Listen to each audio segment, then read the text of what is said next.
আসসালামু আলাইকুম। আমার আজকের আলোচনায় সবাইকে স্বাগতম। আমার আজকের আলোচনার শিরোনাম হইল রোজা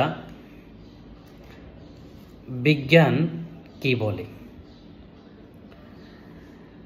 আমরা এই যে এখন রমজান মাস আমরা রোজা রাখি, এই রোজার অবশ্যই ধর্মীয় অনেক গুরুত্ব আছে, সেটা আমরা সবাই জানি।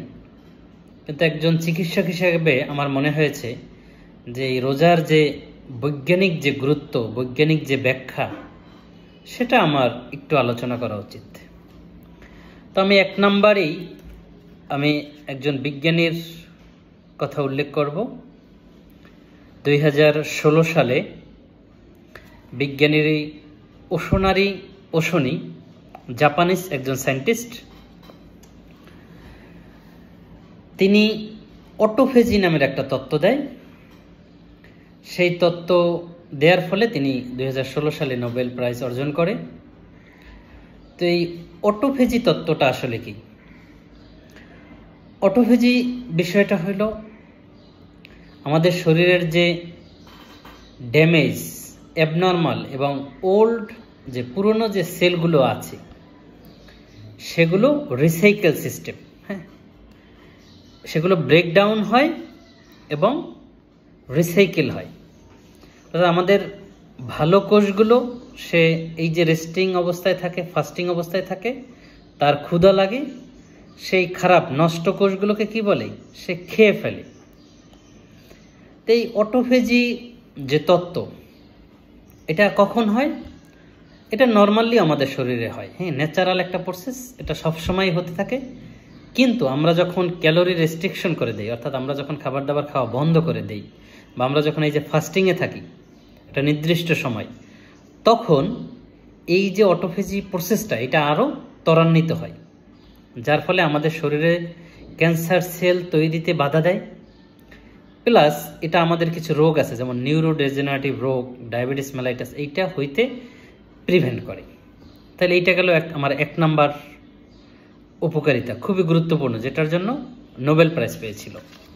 2 নাম্বার হলো আমরা যদি বর্তমানে আমরা প্রায় 13 ঘন্টা রোজা রাখি, তো এই 13 ঘন্টা আমাদের যে শরীরের পাকস্থলী আছে, অন্ত্রনালী আছে এবং অন্যান্য যে আমাদের অর্গানগুলো আছে, এগুলো একটা রেস্ট পায়, একটা বিশ্রামে থাকে।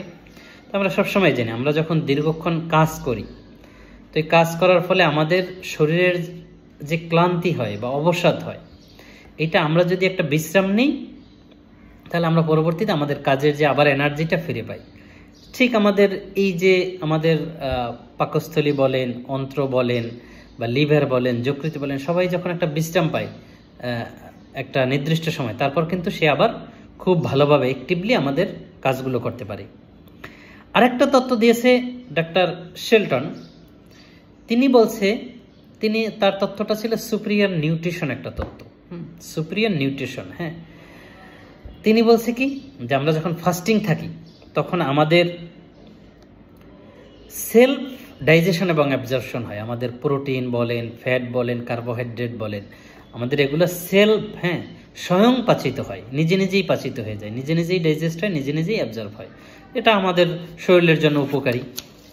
আর একটা তত্ত্ব খুবই গুরুত্বপূর্ণ, আমি এই বিজ্ঞানসম্মত এই বিষয়গুলো স্টাডি করেছি, যার কারণে এই তত্ত্বগুলো আমি দিতে পারতেছি। আর একটা বিষয় হলো স্যার আইজাক জেনিংস, উনি একটা মজার বিষয় বলছে, উনি, এবং এটা খুবই গুরুত্বপূর্ণ বিষয় বলছে, যে আমরা বর্তমানে আমরা কি হয়, কাজ কম, খাওয়া দাওয়া বেশি। মানে আমরা যখন অলস্য থাকি, আমরা যখন গোরামের মধ্যে থাকি, আবার ওদিকে অতি ভোজন বেশি খাই, তখন আমাদের মধ্যে একটা ডিপ্রেশন চলে আসে। এই ডিপ্রেশনটা আমরা সুইসাইডাল টেন্ডেন্সির দিকে যাই, অর্থাৎ আত্মহত্যার দিকে যাই। আমরা যদি এই যে একটা রোজা রাখি, তাহলে আমাদের যে এই আত্মহত্যাটাকে আমরা প্রিভেন্ট করতে পারি, আমাদের শরীর আবার পুনরায়। গুরুত্বপূর্ণ তত্ত্ব দিয়েছেন আরেকজন বিজ্ঞানী, তিনি হলো ডক্টর নাস্টারবান। তিনি বলেছেন আমরা যখন এই যে ক্যালোরি রেস্ট্রিকশন করে থাকি অথবা ফাস্টিং অবস্থায় থাকি, তখন আমাদের যে রেসপিরেটরি বিভিন্ন রোগ আছে, যেমন সর্দি, কাশি, হাসি, এই যে রেসপিরেটরি যে অ্যাটাক বা ইনফেকশন, এইটা আমাদের প্রিভেন্ট করে, এটা আমাদের কিউর হয়ে যায়, এটা আমাদের ভালো হয়ে যায়। তো রোজার যে বৈজ্ঞানিক যে গুরুত্ব, সেটা আপনাদের কে আমি বলার চেষ্টা করেছি খুব সংক্ষেপে। আশা করি এটা খুবই গুরুত্বপূর্ণ একটা মেসেজ, এবং এই মেসেজটা আশা করি আপনারা শেয়ার করবেন, যাতে বেশি বেশি মানুষ এটা জানে এবং রোজার বৈজ্ঞানিক গুরুত্বটা অনুধাবন করে। তো সবাইকে আমার এই ভিডিওটি শেয়ার করার অনুরোধ রইল। সবাইকে ধন্যবাদ।